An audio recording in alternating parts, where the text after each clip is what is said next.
Good afternoon, everyone. My name is Michele Washko, and I'd like to welcome you to the BioStrategy Partners July event, Practical Knowledge Series panel on finding talent in a competitive marketplace. We have a really fantastic panel for you here today. So I'm going to not take up too much of your time, but I would be remiss if I didn't tell you a little bit about BioStrategy Partners and also thank our sponsors. BioStrategy Partners is an organization that has been around for about a dozen years. And I'm going to try and advance my slide there. About a dozen years. We were founded to help accelerate the transfer of innovative ideas and technologies from regional, research institutions and bring them more quickly and more efficiently to the marketplace, and particularly in general healthcare technologies to the clinic. We also have this practical knowledge series that is designed to help entrepreneurs understand the landscape ahead of them and how to approach commercialization.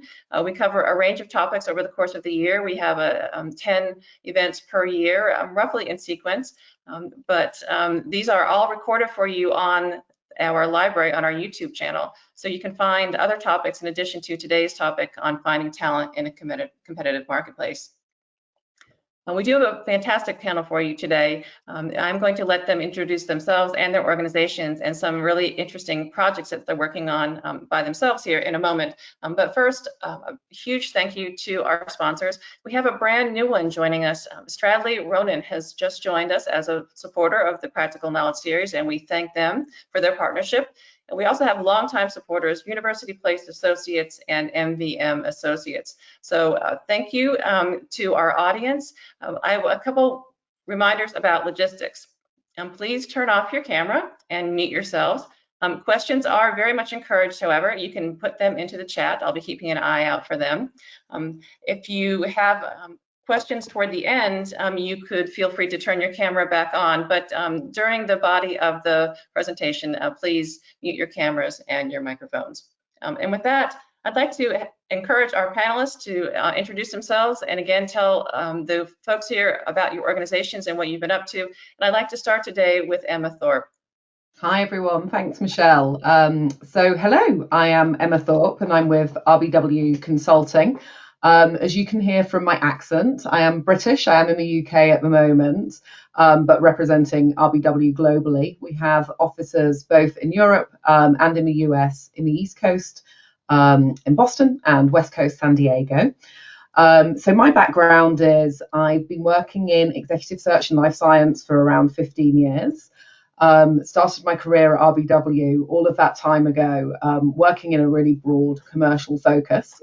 Over my time with RBW, I ended up just kind of being drawn to what I was interested in, and that naturally became doing a lot of work with startups. At RBW, we were a startup ourselves.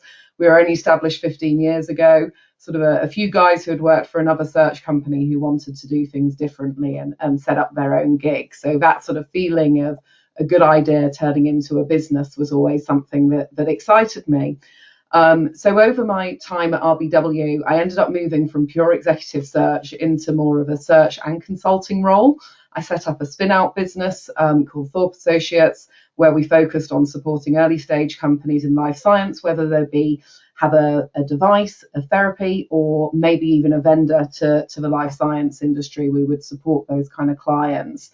That business was then wrapped up back up into the RBW main business as it is today.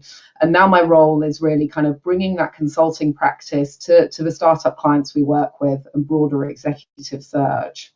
So RBW as a whole, as I've mentioned our geographies earlier, we're very much a global business with a global scope. I obviously have my startup side of the business. We work with more established life science clients also. And really our business is set up to mirror the drug development process. So all of our consultants have absolute expert knowledge in the areas that they recruit in. So they're able to give our clients sort of better practical advice. That's really important to us. And everything that we do is sort of overarched with this feeling of it's so important to get the culture right with every business at any stage. So really the work that we do is really kind of drilling down with our clients to work out who they are and what kind of business they want to be in the world, and then helping them find individuals that match those missions. So that's me. Thank you, Emma. How about if we move on to Patti? Tell us about yourself. Great. Hi. Thank you, Michelle. Thanks for the invitation to be here. My name is Patti Day, and I'm a manager for leadership engagement at the Chamber of Commerce for Greater Philadelphia and the CEO Council for Growth. Small disclaimer here, I do not have a background in HR, nor do I have one in biotech, but my expertise really relies on understanding the ecosystem of our region and making connections between employers and perhaps solutions for some of their talent challenges.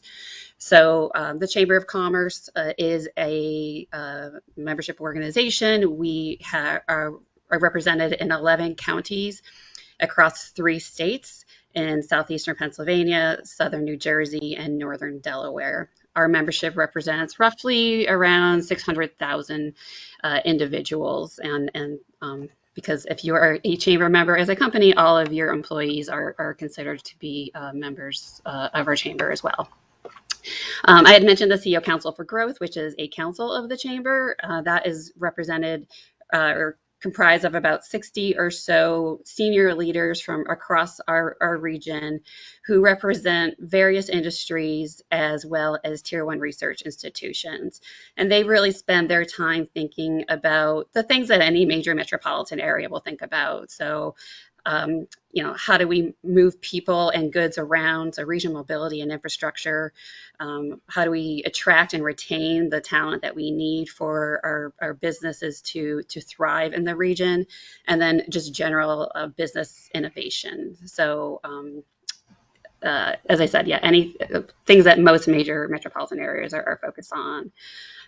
My role at the chamber, as I said, is really focused on talent and workforce development. I do a number of things in that arena. So anywhere from working with employers to try to convince them to provide experiential learning opportunities for youth and young adults, partnering with our colleges and universities to make sure that we're up to date on the things that they're working on, and connecting their graduates to our organizations here in the region, and making sure hopefully that they stay here in the region as we continue to grow and thrive.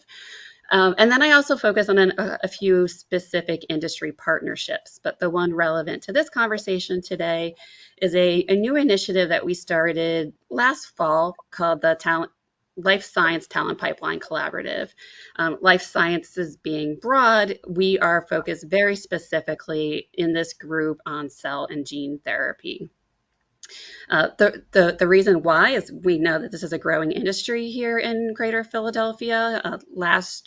In 2019, we conducted a talent needs assessment to really take a look at the scientific roles within the companies here in our region, and did some projections about where we think those roles might grow and the companies might grow. We were supposed to release that report in March of 2020 when everything came to a halt. And we did end up to release it eventually in the spring, however, because regardless of what was happening in the rest of the world, we knew that this industries, the cell and gene therapy industries, were going to continue to grow and thrive in our region and globally. So we did release that. The group that I manage, the collaborative, as I said, is about 18 companies in our region. They range vastly from size and scope. So we have anywhere from a small company with about 30 employees, but projected to grow, up to companies with 700 or so employees. Again, the theme here is projected to grow. So very different size and parts of their life cycle, but we're really just trying to understand what their current talent needs are so that they can develop their therapies, and then what they're projecting to need, and trying to make the connections where we can between them as companies and to those who might be able to help solve for some of their challenges. What was great about this group coming together is that it was decided and agreed on early on that while they all may be competitors for talent, it was not a sustainable way to grow if they were going to continue to beg, borrow, and steal talent from one another. So if we lift one organization up, we're lifting them all up. And so that's really important for us. So lots more I could say about that, but I'll heed the mic over to Jim. Okay, thank you. Jim, please. Hi, folks. Nice to be with you today. I'm going to do a couple of things. I will just touch on my background, but I'm going to spend most of my time talking about the startup leadership network that we are developing in Penn State, whose goal really is exactly aligned with this this session today of finding people to help join and support startup companies. So with regard to my background, it really falls into two buckets. The first is I spent about 25 years working for big companies, Johnson & Johnson, GE Healthcare, and Hitachi, specifically in the field of medical imaging, in diagnostic ultrasound, and then bone densitometry. In fact, two of the companies I worked for, Johnson & Johnson Ultrasound and then Lunar, which is the company that invented bone densitometry, were acquired by GE Healthcare. So I've gone through that entire acquisition process a couple of times. Following that, I then moved into the second bucket, which is I've spent nearly the past 20 years working with startup companies. I've been an advisor to startups. I've been part of a management team of startups. I've raised venture capital. And I spent a number of years as a part of the Ben Franklin Technology Partners. Many of you may be familiar with that organization. It provides funding and management support to early stage companies. About 4 years ago, I joined Penn State. And for all intents and purposes, I'm kind of the startup support person within the Office of Entrepreneurship and Commercialization. Penn State has a significant effort going on associated with entrepreneurship and commercialization. It's pretty broad for students and the community. However, at the heart of it is a desire to try to increase the commercialization of the research that's done at the university. And a part of that is trying to increase both the quantity and the quality of the startups that are coming out of the university. We do a number of things to help those startups. We bought some incubator space. We put some early stage funding in place. We have some educational programs. But one of the main challenges we have, particularly in State College, is exactly the subject of this meeting, which is we regularly try to share with our young startups how important it is to have experienced industry people as part of their team. The truth is, even for experienced people, putting together a successful startup company is difficult, right? It's not easy. And it's twice as hard for instance, an academic founder to launch a company if they don't have any business experience. So we really encourage them to go out and find people to help them. The extra problem that we have in state colleges, there's not a lot of industry there, which means there's not a lot of experienced industry folks. Certainly there are some. Whenever we can find them, we're thrilled to work with them, but frankly, the pool's not so deep. So we had to try to figure out how are we going to address this issue of finding experienced people to help our startups. So what we did when we started this is we had a process where we really over a period of time had collected names of people, oftentimes Penn State alumni, who had expressed an interest in supporting our startups in one way or the other.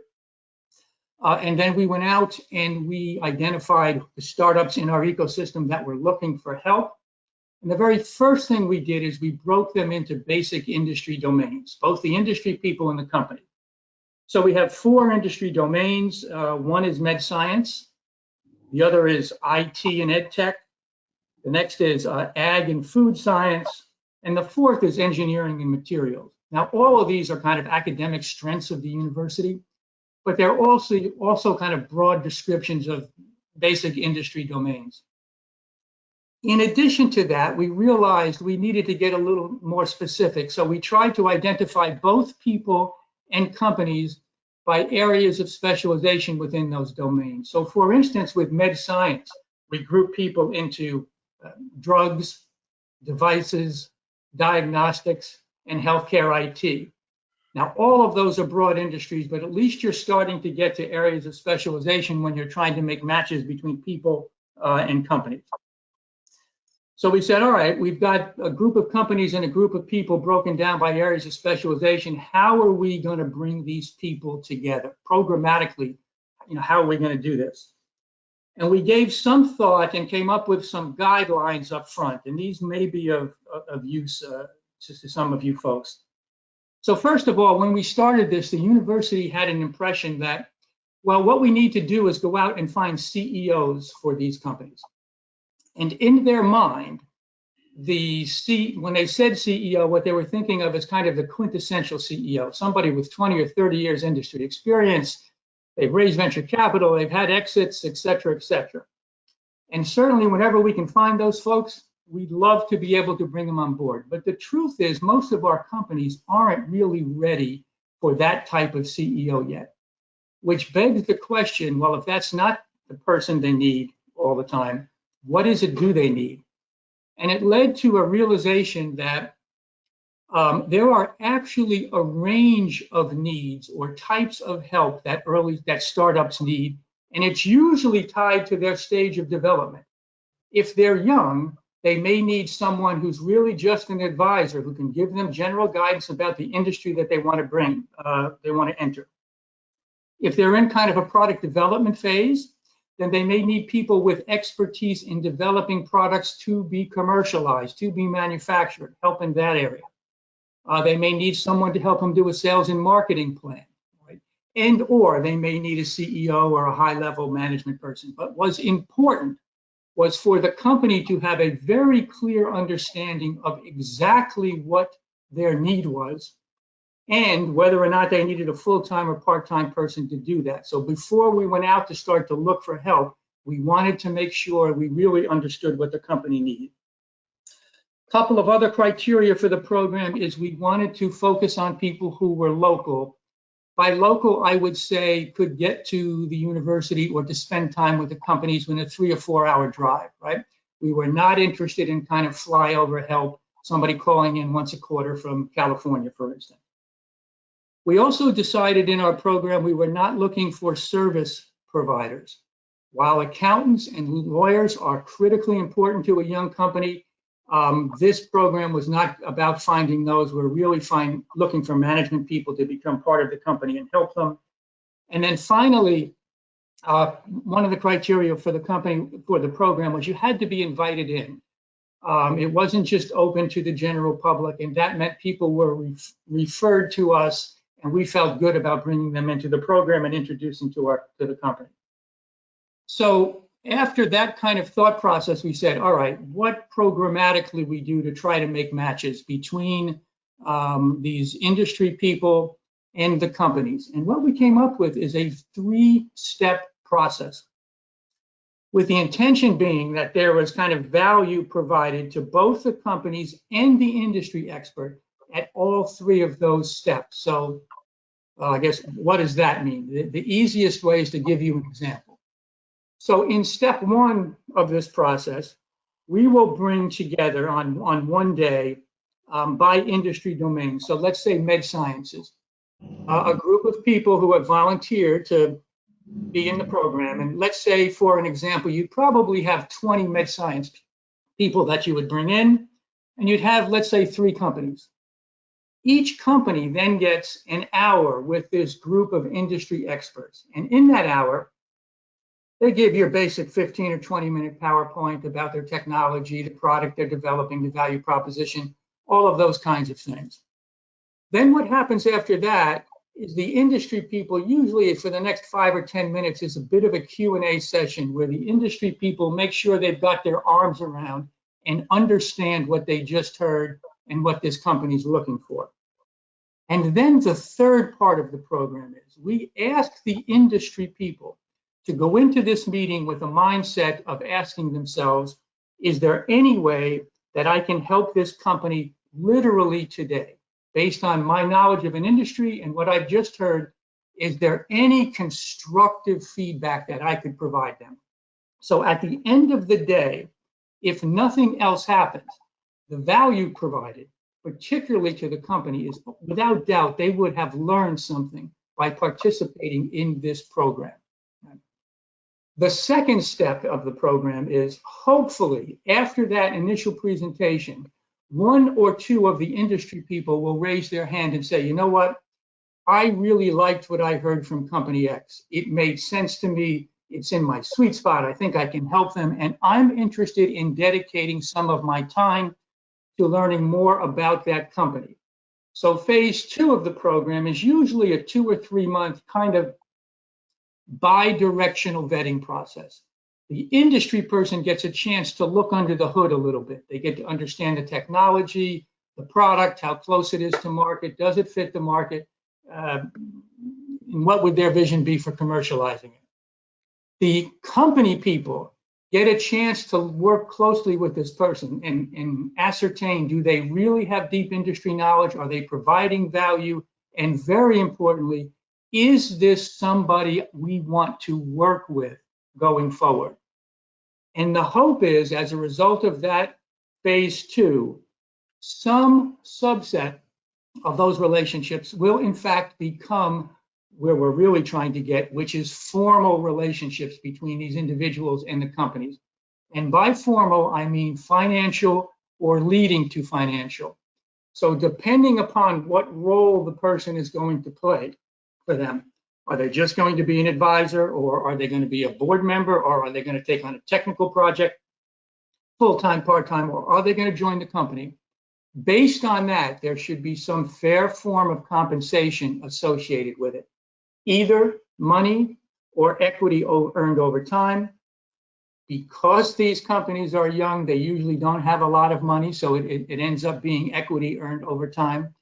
But we want to get to the point where these business people are part of the management team, part of the company, and helping to move these young companies forward, not just technically, which is normally where the companies have a tendency, academic founders have a tendency to concentrate their efforts, but from a commercialization, sales and marketing standpoint as well. So that is the core of our program. We have a second portion of the program, which is a board of advisor program, which I know I'm running long here, so I'm going to stop, but maybe I can incorporate some of that if it's appropriate during the Q&A session. So I will stop there and turn it back over to Michele. Thanks, Jim. We will revisit your board program there in a moment if we do have time. Thank you, all three of you, Emma and Patti and Jim, for sharing a bit about your background and some detail about what it is that you're working on. I asked you to do that because I really want our audience to understand the range of expertise and the range of perspectives that have been assembled here today. So thank you very much for that. What I'd like to do now is maybe dig in, and maybe we'll go from sort of the big picture, the global picture, and then sort of move more toward a more local or regional perspective. So let's start with Emma, and I wonder if you might be able to tell us, with your global perspective, what is it that you're seeing in terms of trends with respect to talent or human resources? What are some things that are maybe impacting the current environment? Where are things headed? What do you think our audience might want to hear about things from where you sit? Sure. So I think it's the really interesting thing is the talent landscape has changed so much in the past year, like more in the past year, I think, than it's changed in the past 10 years. And obviously that's really kind of been driven by COVID. So there's a number of things that the past couple of years have sort of shaken up. And I think first off is this whole kind of idea of geography.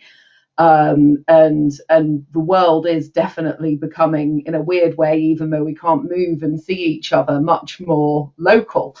So I kind of really feel like at the moment there's no kind of like hot geographies, if you will, because everybody's kind of been thrown into this work from home environment. But I think now we're coming out the other side of that. What we're starting to see is a number of large companies are maybe struggling with some of the new policies that they're putting in place. People are wanting to stay remote, or they're wanting to go in a hybrid opportunity. That doesn't always work for some large for large organizations. So I think that's creating huge opportunity for startups that can be more flexible and run remote models.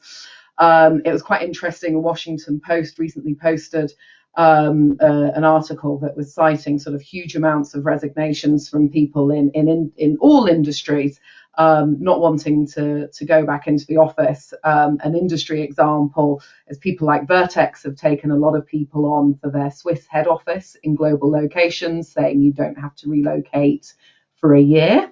But then, of course, the relocations come up and people are not wanting to relocate. They're saying, I'll take the Swiss salary and I will stay in the Midwest or wherever they happen to be.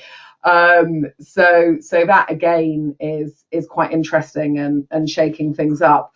The fact that clinical trials were halted for such a long time and everybody's running to catch up, that's definitely creating a little bit of there's crunch points in certain areas.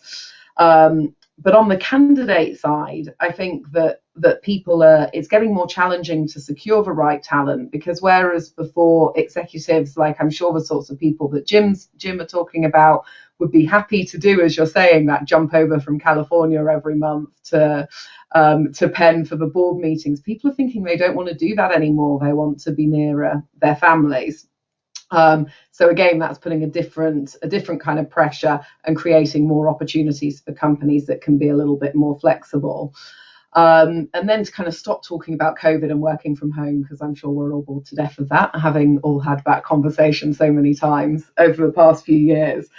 Kind of looking at areas of life science that we see as being very busy and very interesting. We're always very busy in cell and gene therapy, immuno-oncology, rare diseases. But I think certainly what I'm definitely seeing is there are a huge amount of startups that have sprung up with some kind of response to the COVID pandemic. So there's more vaccine businesses, there's more diagnostics businesses, and quite often they may be being very smart where they're using those grants and those accelerated programs to get a company off the ground with a COVID candidate, but then actually that's not the plan for the business. There are other vaccines or other diagnostics or other whatever their other technologies that they're working on in the background.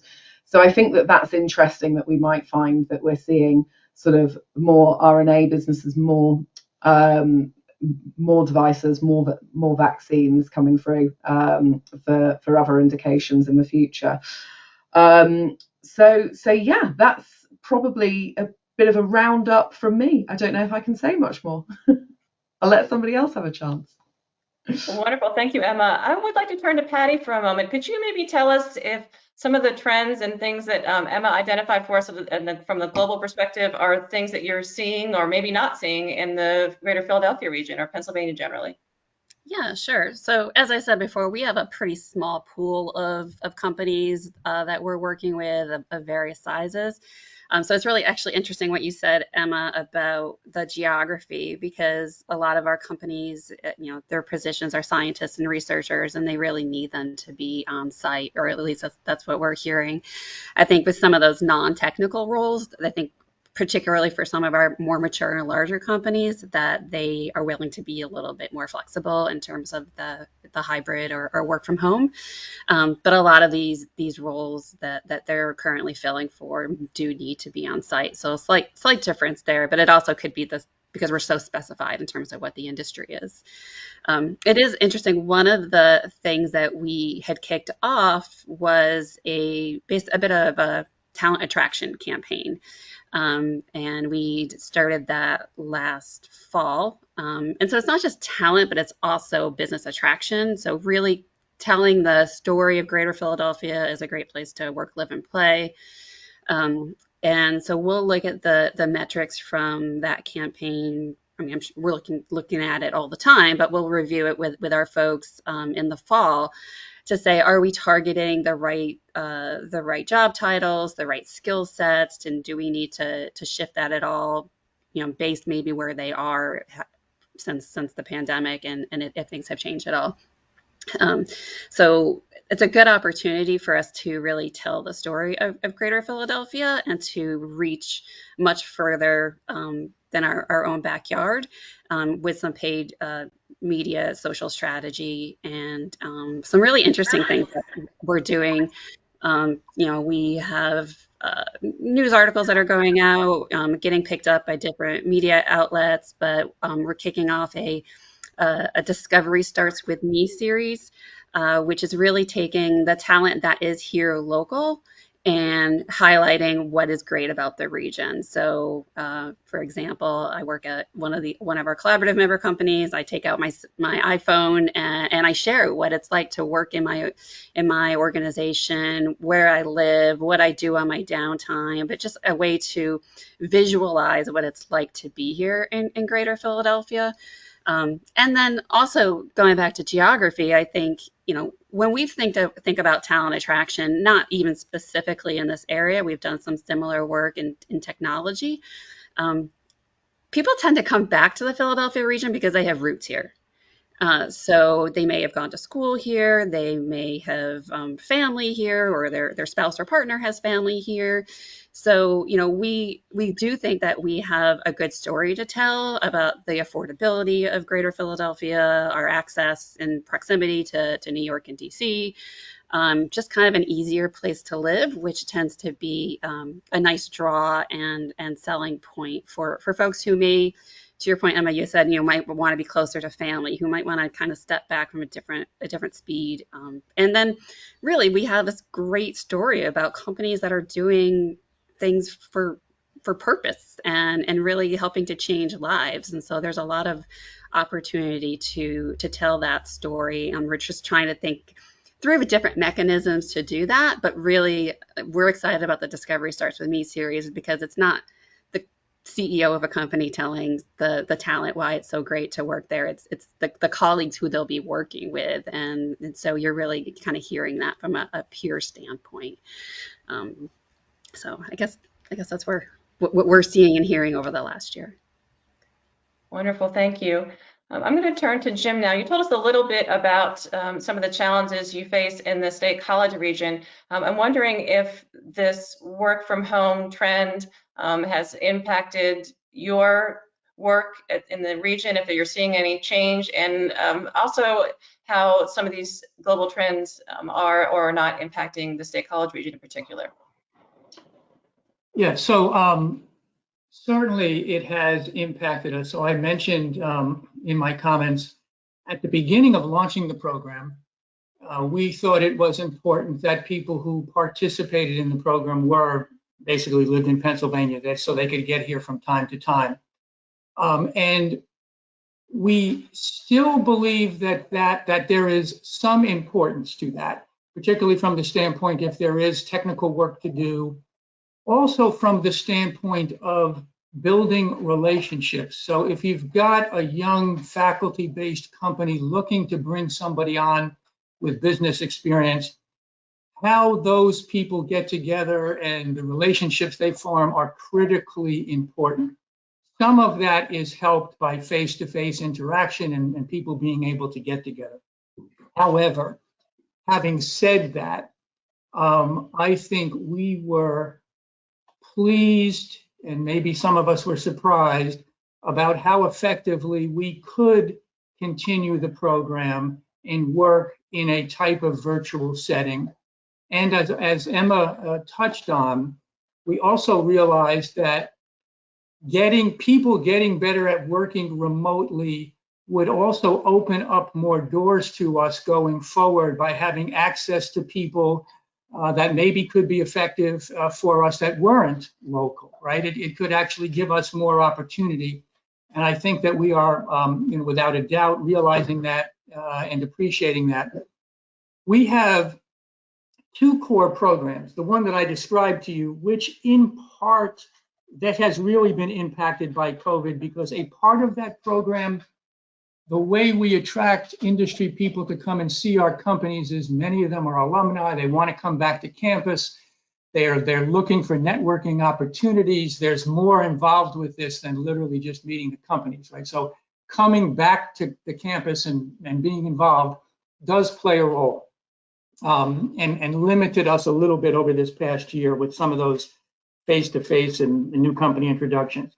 However, coincidentally, we had started a board of advisor program, and we're in our third year of the program. In year 2, which was last year, we started a program of asking people in our network if they would be willing to serve for a year as an advisor in a particular industry to a group of 2 or 3 companies. And then they would meet with them. They would function largely the way a board of a director does, although they're not a board, right? So quarterly meetings and occasional communication and those types of things. And we started that program in part because one of the pieces of advice we give to our startup companies when we are trying to encourage them to interact with business people is a good way to start that is to find a group of advisors. Almost all the time, the companies will say, yes, that's a great idea, I'm going to do it. And 3 out of 4 times, it doesn't happen. For whatever reason, life gets in the way, who knows, but it doesn't happen. So we thought maybe we have, with the people in our network, an opportunity to jumpstart this process and help some of these companies do it. So we created a board of advisor program in 3 different industry domains, supporting 7 companies with quarterly meetings. It started out in person, but that program transitioned seamlessly to online operation and is working so well. It's going to be a foundational part of our program.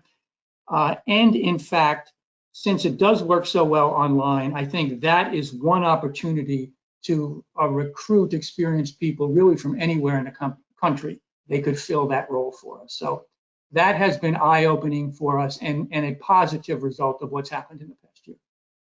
Great, thank you. Let's turn back to Emma for a minute. So Jim, you remarked about how a board of advisors is a great place to start. Emma's more in a position of when folks need to hire, right? And in your role as this consultant to emerging businesses or consultant to businesses, how do you help them think through who is the right person? If they don't already have, for example, someone in mind or a job description in mind, or if they don't know which of the a set of hires or among a set of hires might be the place to start first, how do you advise folks in those kinds of situations?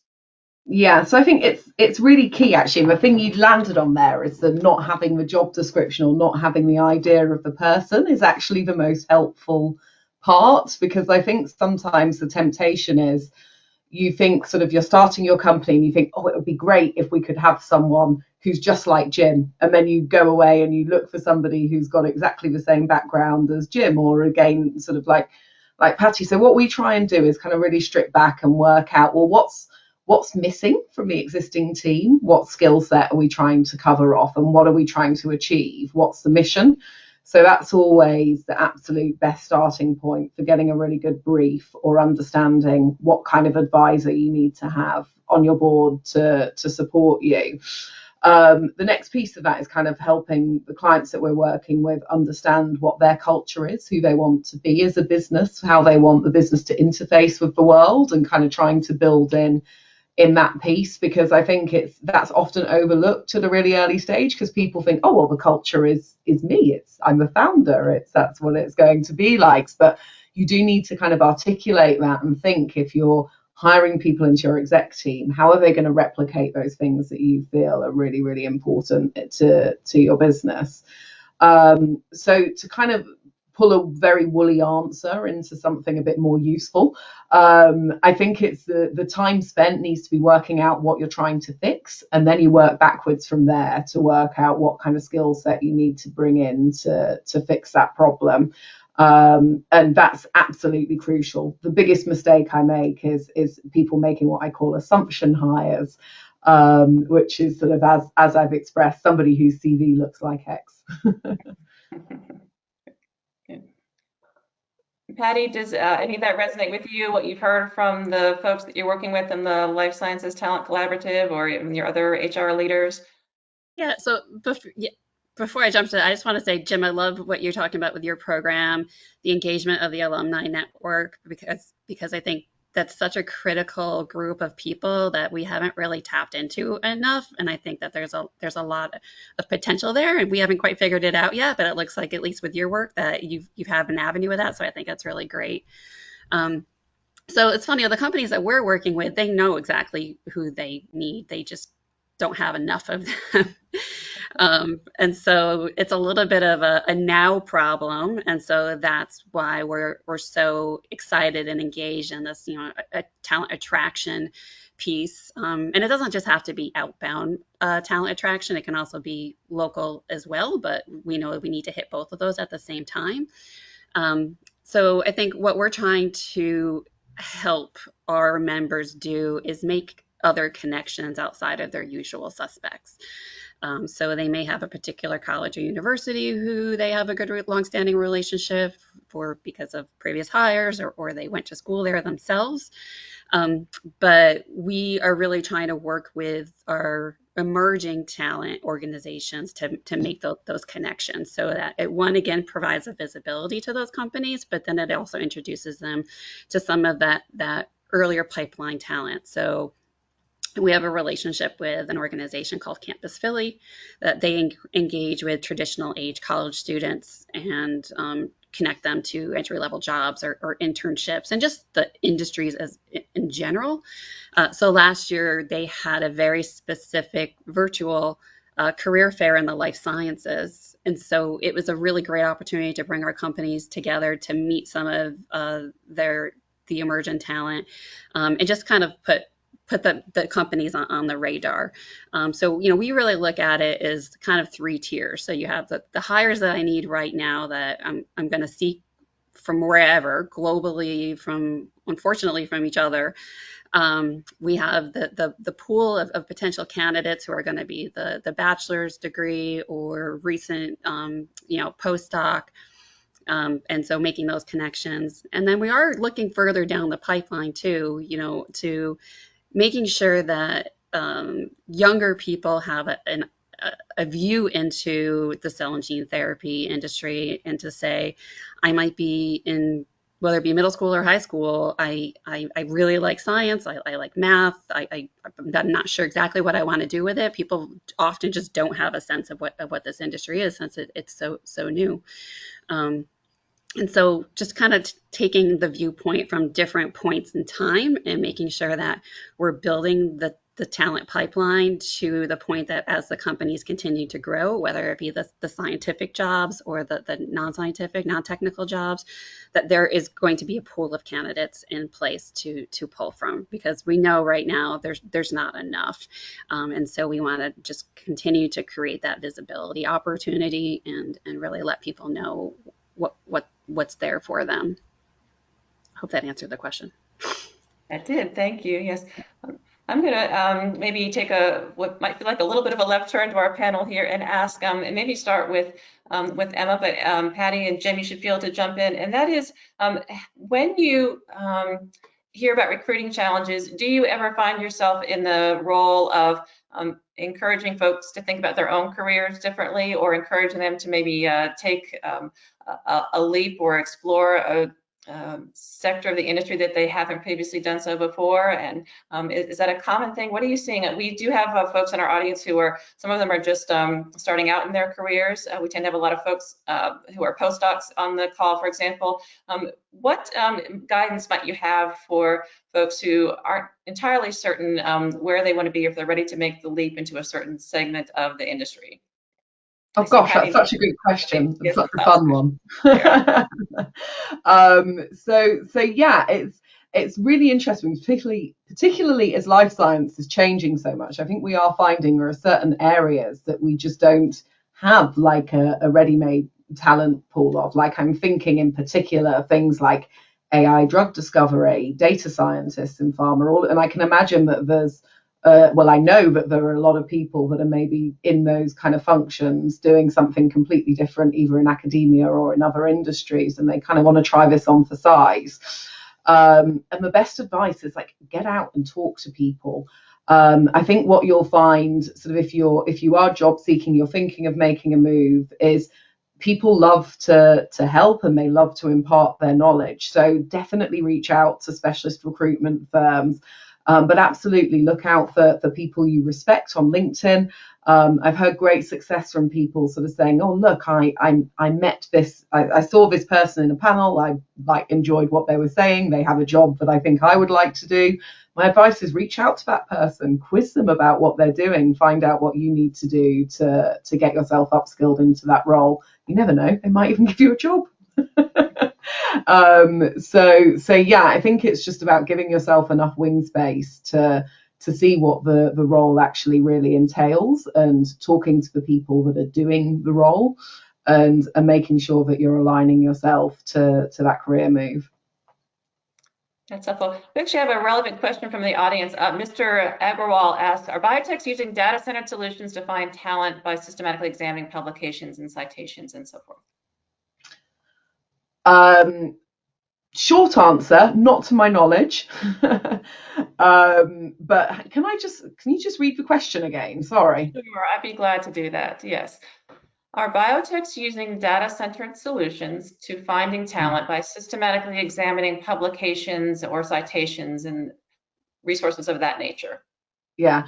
So no, I stick with my first answer. Not to my knowledge. I think the challenge is sometimes the idea of sort of maybe running some kind of AI solution over publications would be absolutely fantastic, and it would solve one problem. But I think the challenge that we've got is then, again, we're still only looking in that pool of pulling people out of academia, where maybe that's quite a big solution for it's a very narrow solution for quite a big problem.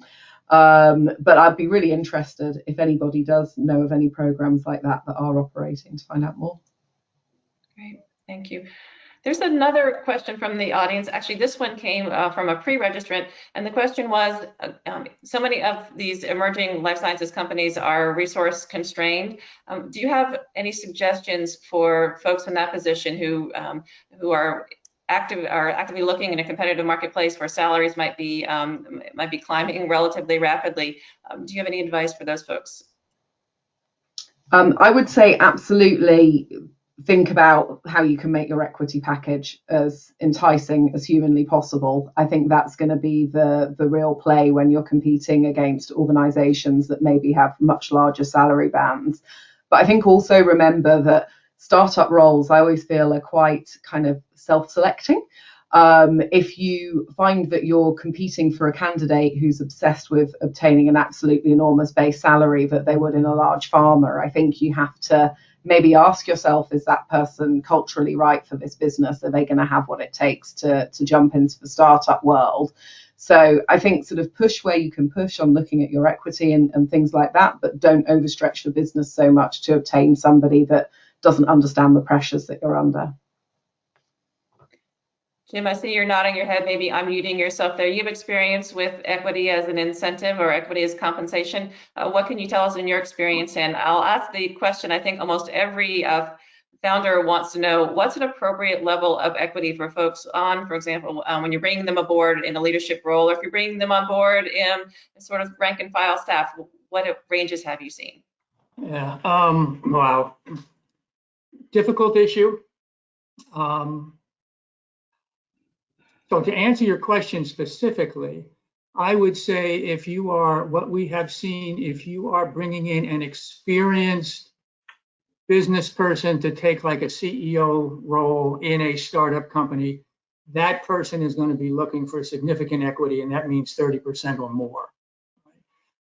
We do run into problems with that, oftentimes with academic founders who are reluctant to share equity. And we see this not only it's not only a problem with bringing in experienced CEOs who are requiring significant amount of equity.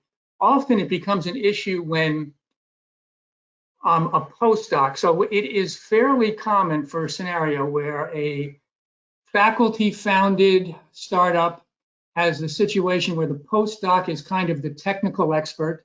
The faculty person has no intention of leaving the university. Usually we don't want them to anyway.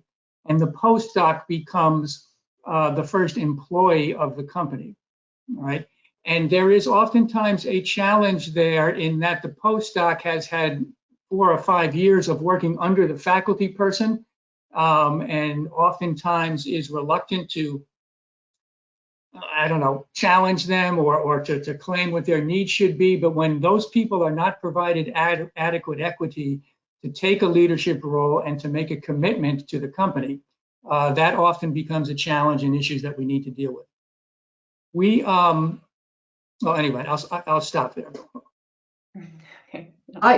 I would just like to add one more point onto my answer, if I may. Jim got me thinking. Thanks, Jim. The other thing that can be looked at for early stage companies that are maybe resource strapped is looking at if it's a senior role that you're hiring for, does that position need to be full time? Can you access the talents of somebody on a few days a week and then maybe hire somebody more junior to execute on some of the strategies they're giving you? So I think that's also another trick for getting access to great senior people without having to pay huge exec salaries. And I would just add that I would support what Emma just said, and we have several circumstances when we have done exactly that thing and it has worked out effectively. It's a good strategy. So Emma and Jim, you both alluded to this notion of the kind of person that thrives in a startup isn't necessarily the same person who is accustomed to a much larger organization. Are there any particular characteristics that you advise people to look for? And Patti, you should feel free to jump in here as well. I know that you have great depth of experience working with folks from all various levels of the talent pool, and I'd like to move to you in just a moment to encourage you to start thinking about what are some resources that you could share with the group here, maybe some, putting quotation marks, hidden resources that they might not be aware of. But first, let's start with the characteristics of folks who tend to thrive in earlier stage companies.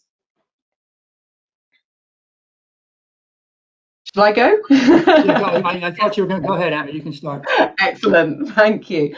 So dynamism and passion for the project, absolutely hugely important. But probably the most practical piece of advice that I can give people when they're actually interviewing people for roles is, of course, it's great if somebody's got demonstrable experience in an early stage startup. They've done it before, but you could miss good people by totally not engaging with people that have worked for large pharma or larger organizations. But my tip at interview is really to dig into when people are talking about their achievements and what they've done and milestones that they've passed, is really sort of don't be happy with the answer of this is what happened and I was leading the thing. Really dig into, well, what did you do? How did you physically make that happen? And what kind of support did you have around you? Because I think it's absolutely essential to make sure that you're dealing with people that are able to not only set a great strategy, but they're able to help execute as well and not frightened to get their hands dirty. I'll pass to Jim. Yeah, I mean, this is a bit of a cliche, but in a startup, you absolutely have to be able to, and to some extent, enjoy wearing multiple hats, right? You have to do everything that needs to be done. And in fact, it's possible that the transition from a person coming out of a very structured, large organization where there are people that do all kinds of things for you, right? There's an IT department, there is administrative help, there's an HR department, all of those kinds of things. Those folks also can have a difficulty transitioning into a world where you now have to empty the wastebasket. You have, all of those, you have to do literally everything, right? So it's something to be aware of. That transition, can be difficult for some people. It can surprise some people coming out of industry, right? So you got to be that kind of person that is willing. Well, everybody has to work hard, but willing to do multiple things and not be kind of restricted in what they feel their responsibilities and authorities are. And a key thing is, particularly for an executive, they cannot feel that tasks or assignments are below their level, right? They need to be able to get down and do whatever it takes to get things done and execute. That's helpful. Thanks. Thank you. So I would like to turn to Patti for a minute. You have, again, as you described earlier, expertise across industries and also are familiar with some, I'll say, helper organizations within the region that are designed to cultivate talent, to provide for more inclusive opportunities for citizens of the region. I wonder if you could speak for just a few minutes about those things. Yeah, sure. So to touch a little bit on what Jim and Emma has said, I think, as I said, we look at different kind of tiers of our talent. So if you're looking for that more senior level talent that has some experience with, we'll say in pharma, perhaps, an untapped resource in some cases would be they may be coming out of that industry and need a little bit of I don't know if it's lab training or what have you, but our community colleges are an untapped resource in that they have in some cases state-of-the-art labs, and it's just not a place that people would typically think of going to, in that we just think of it as a community college as a maybe a feeder into a four-year institution or your associate's degree. We worked with the Jefferson Institute for Bioprocessing, who has really great training curriculum. It's customized training curriculum that they can develop, cater to the needs of particular companies. So that's another resource that we point people to. But to your point, Michele, particularly in Greater Philadelphia, a lot of our residents are there's opportunity to elevate a lot of our residents, we'll say. And we do that through partnerships with a number of different organizations. We do it through, on the youth side, with an organization called Philadelphia Youth Network, which is just getting people exposed to what industry is as they start to think about what their future could look like. There's partnerships with our colleges, universities that are not the usual suspects. So many of our companies have such a strong and keen focus on diversity, equity, and inclusion right now. They know that they need to grow their workforce, but they know that they need their workforce to be diverse, and that really just ties into elevating our residents as well. So we're looking to develop relationships with our local HBCUs. And also just, again, those colleges and universities that are not the usual suspects, and just may not raise to the top. We did a really interesting exercise earlier this year about looking at the people who are graduating with degrees that might be relevant to the cell and gene therapy industry, and looking at all of the institutions that are providing credentials to individuals to kind of see where there might be a gap, but to see where there might be opportunity that we're not thinking about. And then I will say one of the things that I struggle with Greater Philadelphia, but I also love as well, is that there's so many groups in this space, workforce in general, and that there is such an opportunity and a willingness for partnerships. So in the same way that the collaborative knows that they need to partner with each other to raise all tides, we, the Chamber and CO Council for Growth, have partnerships with organizations like PIDC, so Philadelphia Industrial Development Corporation, who has a keen focus on life sciences in the Navy Yard. We're working with the University City Science Center, who has a keen focus in West Philadelphia. And so, again, looking at careers all across the spectrum and really trying to elevate our residents, how do we work together to develop programs and initiatives and credentialing that can provide pathways for our residents to maybe come in as a lab assistant and then, be able to build their skill set so that they can elevate within an organization as that organization continues to grow. Excellent, thank you. We are coming to the close of our hour, but I have a couple of questions waiting in the chat. I'll start with one from Dr. Abrams. As the companies move from private to public, gaining experienced folks with public companies, especially with CFO types, any thoughts on how such folks, oops, I'm running out of room here. Oh goodness, you know what? I'm going to encourage Todd to open up his camera and actually relay his question. It looks like I don't have the entire question here. Thank you, Todd. Hey, thank you. Thanks, Michele. Yeah, so you can see with all the reverse mergers and SPACs, companies are moving quickly from private to public, and they're scrambling to find people who have public company experiences. It's SEC much more engaged. I was wondering whether or not the panel could have some thoughts on how to identify people with such experience. Thank you.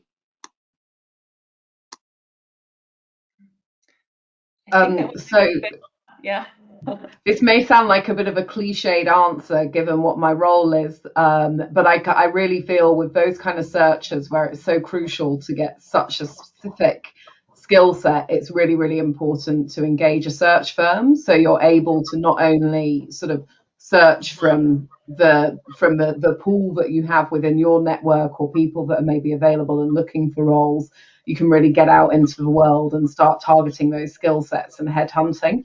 I always feel like CFO and finance type roles, if you're going through any type of transaction, it's really not the kind of position you can scrimp and save on, because it's so important to get the right person in place. So I would say being very definite about your remit and having somebody actively out scouring the market to find the best people that exist, not the best people that are looking for a job. Wonderful. I think that might be a great place to leave it today, although it looks like, Jim, you might be leaning in to share something there with us. No, I was just going to respond to that question, that I'm looking forward to the day that I have that problem. We're still a lot earlier than worrying about our companies going public, but hopefully one day we'll get there. Wonderful. Well, we're just a little bit over the hour here, so I'm going to say a huge thank you to Emma, to Patti, to Jim for your time today. This, for me, and I believe for our audience, the hour just flew by, so thank you very much for your sharing expertise, and wishing our audience a wonderful weekend, and thanks for your participation as well.